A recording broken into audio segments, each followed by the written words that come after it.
Экономика России катится в пропасть верхом на АвтоВАЗе. В Весте, Искре и Ларгусе доля привозных комплектующих составляет около 80%.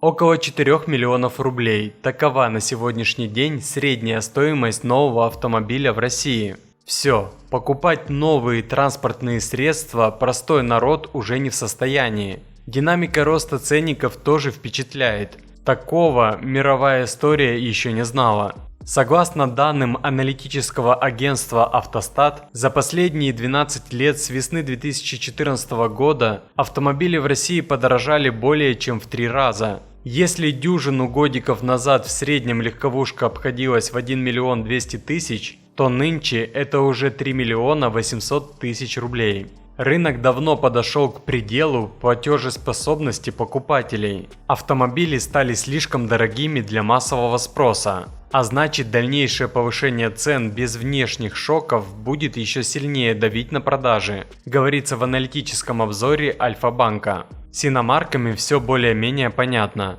В 2014 курс доллара подскочил с 32 рублей сразу в 2 раза. Потом случались и иные пертурбации, которые закончились текущим непрямым соотношением американской и российской валюты. Как известно, его рассчитывают в том числе через юань. Но не только. При этом у банков, обслуживающих экспортно-импортные операции, свои курсы, отличающиеся от официального. Насколько сильно, а это уже коммерческая тайна. И не только коммерческая. Например, многие банки Китайской Народной Республики отказываются напрямую работать с российскими компаниями, по причине чего возникают дополнительные издержки. С другими странами аналогичная ситуация, санкции однако. И власти из патриотических соображений данную информацию не афишируют. Для народа все как всегда хорошо. Рубль опять укрепился на 146% и все такое. Хотя де-факто ровно наоборот.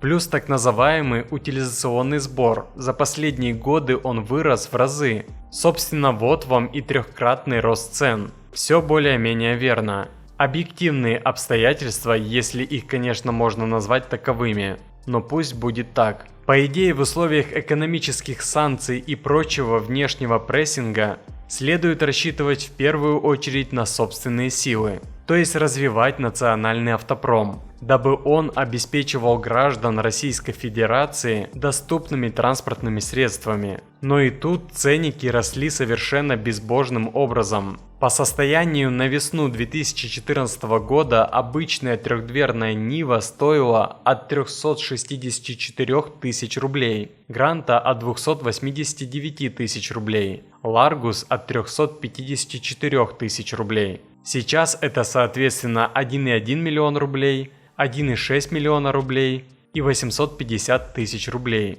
Все подорожало в 3-4 раза, то есть больше, чем рынок в среднем. Как это понимать? Вроде как и в 2014, а в 2022 тем более власти активно вещали про пресловутое импортозамещение. Про необходимость налаживать полностью локализованное и независимое от иностранцев производство всего и вся в Российской Федерации. Однако такие идеи в современной России как-то не прижились. Точнее, эта самая опора на собственные силы осталась исключительно на бумаге, а в реальности чиновники делали и делают все ровно наоборот. То есть в прямом смысле этого слова уничтожают отечественных производителей. Основная проблема в том, что охлаждение экономики явно перешло в режим переохлаждения. И серия задач, которые нам декларировали несколько лет назад, это центры импортозамещения и развития, можно сказать, не просто сорваны, они похоронены. И все, кто вкладывался в импортозамещение, сегодня остались у разбитого корыта. Охлаждение экономики, конечно, было плановое. Но вопрос для меня, вот это плановое охлаждение имело цель остановки роста? Похоронить программу импортозамещения, сделать невозможным технический суверенитет, рассуждает директор Череповецкого литейно-механического завода Владимир Баглаев. Система государственных закупок в России выстроена таким образом, что отечественные производители оказываются в заведомо проигрышном положении. Формально конкурсы на поставку оборудования объявляются как поддержка российского производства, однако фактически выигрывают компании-посредники, закупающие продукцию в Китае. В результате подобных требований выигрывают фирмы с минимальным штатом и без производственной базы. Подобная система приводит к вытеснению российских заводов с рынка. Мы вынуждены сокращать людей и фактически сворачиваться, объясняет генеральный директор завода Кубань-Желдармаш Вячеслав Яковлев. Собственно, комментарии тут излишни. В автопроме происходит то же самое – антиимпортозамещение. Советская Нива, которая некогда была на 100% отечественной, нынче менее чем наполовину состоит из российских деталей. Причем в их числе немало критически важных, без которых авто просто не поедет. Произведенные в Российской Федерации детали завод просто не покупает, странным образом отдавая предпочтение импортным. В Весте, Искре и Ларгусе доля привозных комплектующих составляет около 80%, в Гранте более 50%. Такого не было даже тогда, когда АвтоВАЗом владели французы из Рено.